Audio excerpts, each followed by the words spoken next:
নাট্যকার মনোজ মিত্র, যিনি বাঞ্ছারামের বাগানের প্রণেতা, সম্প্রতি আমাদের ছেড়ে পরলোকে গমন করেছেন। ওনার জন্মসাল 1938, 22শে ডিসেম্বর, আর মৃত্যু হলো 12ই নভেম্বর 2024। উনি সাতক্ষীরা জেলার ধুলিয়ার গ্রামে জন্মগ্রহণ করেছিলেন। স্কটিশ চার্চেই তিনি থিয়েটারে দীক্ষিত হন এবং তিনি অবশ্যই কলকাতা বিশ্ববিদ্যালয় থেকে দর্শনে MA করার পর ডক্টরেট ডিগ্রি লাভ করেছিলেন। তিনি অনেক নাটক লিখেছেন আমরা জানি, তার মধ্যে একটা গুরুত্বপূর্ণ নাটকের নাম হলো নরক গুলজার। এছাড়া চোখে আঙুল দাদা, মনোজ মিত্রের চোখে আঙুল দাদা ভীষণ জনপ্রিয়।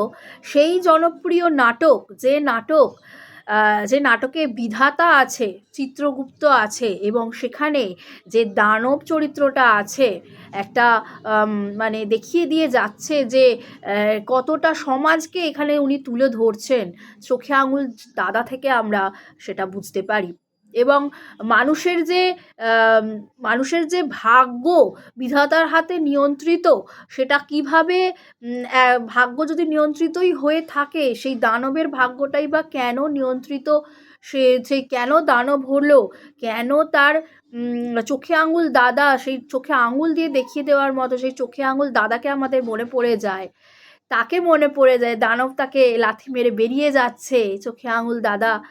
সে যাই হোক, তো সেই চোখে আঙুল দাদা এবং কাল বিহঙ্গ পরবাস অলকানন্দার পুত্র কন্যা নরক গুলজার, অশ্বত্থামা, চকভাঙা মধু, এছাড়া আছে ছায়ায় প্রসাদ, রাজবিহঙ্গ, রাজবিহন, দেউরি ইত্যাদি শতাধিক নাটক উনি রচনা করেছেন।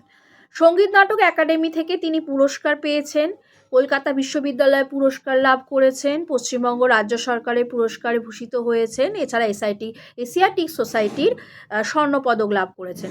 ফিল্ম ফেয়ার থেকে তিনি পুরস্কার পেয়েছেন এবং দীনবন্ধু পুরস্কার, এছাড়া কালাকার পুরস্কারও তিনি লাভ করেছেন। ওনার যে বাঞ্ছারামের বাগান, যেটা ভীষণভাবে জনপ্রিয় বাঞ্ছারামের বাগান, সেটা কিন্তু তপন সিনহা দ্বারা পরিচালিত হয়েছিল 1980 সালে। তো ওনার প্রতি গভীর শ্রদ্ধা জ্ঞাপন করি এবং আশা করি ওনার প্রতি শ্রদ্ধা নিবেদিত প্রাণ এবং ওনার প্রতি শ্রদ্ধা জ্ঞাপন কালে ওনার সম্পর্কে সামান্য কিছু তথ্য পরিবেশন করতে পেরেছি। আজকের এই ভিডিও ওনাকেই উৎসর্গ করা। Thank you. আজকে এই পর্যন্তই। পরের কোনো ভিডিওতে থাকবে অন্য কিছু সম্পর্কে আলোচনা। Thank you.